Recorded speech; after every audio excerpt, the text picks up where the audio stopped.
क्या कुछ मामला था? आखिर बात बिगड़ी तो कहाँ बिगड़ी?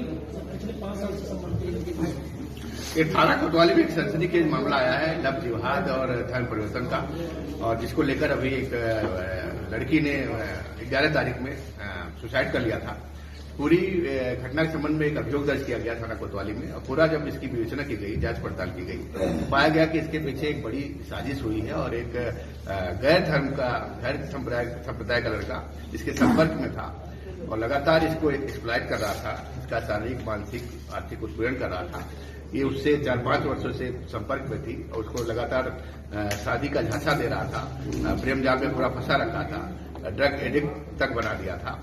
और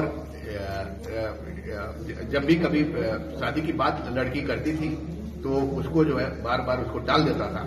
उसका एक तरह से पूरा माइंड वॉश करके उसके धर्म परिवर्तन के लिए जो गैर धर्म, जो मुस्लिम धर्म का लड़का था, वो अपने धर्म की सारे रीति रिवाज, जो नमाज पढ़ने के तरीके, सब इसको सिखला रहा था।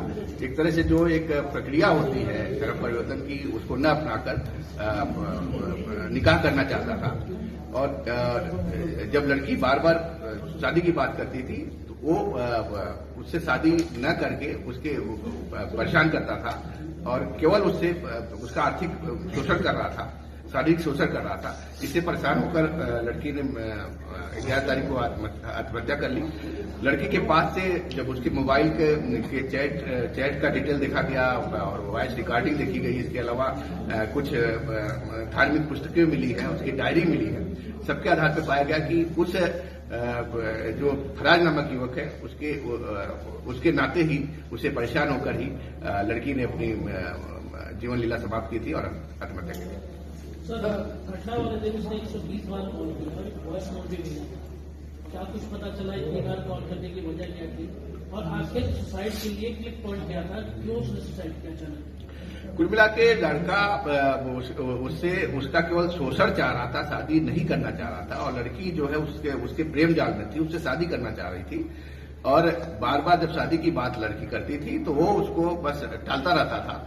और उस दिन भी जब ये सुसाइड कर रही थी, उसको 120 बार लगभग कॉल किए मोबाइल पे, उसने फोन उसका नहीं उठाया। उसने एक वॉइस मैसेज भी उसको भेजा कि मैं सुसाइड करने जा रही हूँ, उस पर भी उसने कोई विश्वास नहीं किया। और फिर फलस्वरूप इसके लड़की ने सुसाइड अटेम्प्ट किया और अपनी जीवन लीला समाप्त की। चैट से कुछ ऐसे धार्मिक लिंक मिले हैं, कुछ ऐसे नोट्स मिले हैं जिससे पता चल रहा था कि बाकायदा टूटी प्रोवाइड किया गया था कि कैसे आपको इस्लाम धर्म अपनाने के बाद नमाज पढ़ने से लेकर के तमाम चीजें। अगर आप देखेंगे जो इसकी डायरी मिली है, इसके हस्तलेख में है, उसने पूरा लिखा है, नमाज के वक्त लिखा है, नमाज कितनी नमाजें होती है और नमाज कैसे होती है, नमाज करने का क्या तरीका है। और इसको जो है वो पूरी तरह से सिखलाया गया है और वो नमाज पढ़ना शुरू भी कर दी थी। घर वाले जैसा कि बता रहे थे, एक दिन उसको नमाज पढ़ते हुए उन्होंने देखा भी था, लड़की को देखा था। पूरी तरह से वो इस्लाम धर्म के जो रीति रिवाज है उसको अपना लिया था उसने। कुछ दिन पहले लड़की की एंगेजमेंट भी एक बड़े होटल में हुई थी, तो जाहिर सी बात है कुछ लोग भी शामिल हुए होंगे, परिवार के साथ। ये एक तरह से दोनों परिवारों को मालूम था इनके संपर्कों के बारे में, और इसमें लड़की के कहने पे ही शादी की भी बात तय हो गई थी।